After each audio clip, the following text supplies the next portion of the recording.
இந்த மண்ணில் உளவுத்துறையும் காவல்துறையும் நடமாடிக்கொண்டிருக்கின்றதா இல்லையா, இல்லை தூங்கி கொண்டிருக்கிறதா என்ற கேள்வி எங்களுக்கு எழுந்து கொண்டிருக்கிறது.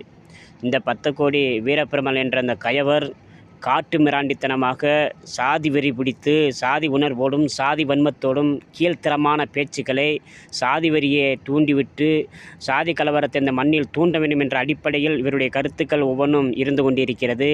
அது மட்டுமில்லாமல் வரலாற்று பிள்ளைகளான எங்களை தாழ்த்தப்பட்டவன், இவன் தீண்டத்தகாதவன், இவன் எங்களை தொட்டால் தீட்டு என்றும் ஐயா ஆத்தா என்றும் கையேந்தி நின்றவன் என்று எங்களை இழிவுபடுத்தி பேசியிருப்பது கண்டனத்துக்குரியது.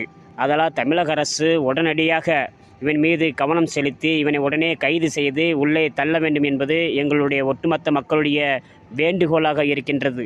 அது மட்டுமில்லாமல் இவர்கள் இவ்வளவு துணிச்சலாக பேசுவதற்கு ஆணிவேராக பின்புலமாக அடித்தளமாக இருப்பது ஆப்புநாடு மறவர் சங்கம். இந்த ஆப்புநாடு மறவர் சங்கம் என்ன பண்ணுது அப்படின்னா, தொடர்ந்து இவர்களை சாதி ரீதியான கலவரத்தை தூண்டுவதற்கும் ஆயுத ரீதியாக உதவி செய்வதற்கும் பண ரீதியாக உதவி செய்வதற்கும் திட்டம் தீட்டுவதற்கும் வழிவகுத்து கொடுப்பது இந்த ஆப்புநாடு மறவர் சங்கம் என்பதை இவர் பேசுவதிலே நாம் புரிந்து கொள்ள முடியும்.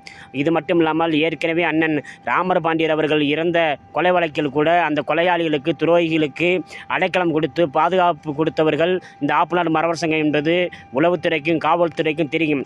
ஆதலால் உடனடியாக உளவுத்துறையும் காவல்துறையும் தமிழக அரசு கூடிய கவனத்துக்கு கொண்டு சென்று இந்த ஆப்புநாடு மறவர் சங்கத்தை இந்த மண்ணிலிருந்து அகற்றி தடை செய்து இவர்கள் எதற்காக உருவாக்கி வைத்திருக்கிறார்களோ அந்த பணத்தையும் பறிமுதல் செய்ய வேண்டும் என்று அன்போடு நாங்கள் கேட்டுக்கொள்கின்றோம்.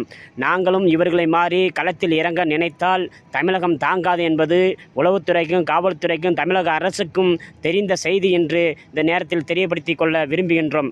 ஆதலால் இவர்களை அடக்க வேண்டும், நீங்கள் ஒடுக்க வேண்டும், இவர்களை கைது செய்ய வேண்டும். இவர்களை வேடிக்கை பார்த்தால் எங்களுடைய சமூக அமைப்புகளும் களத்தில் இறங்கும் என்பதை இந்த காணொளி மூலமாக தெரியப்படுத்தி கொண்டு மீண்டும் ஒரு காணொளியில் சந்திப்போம். நன்றி.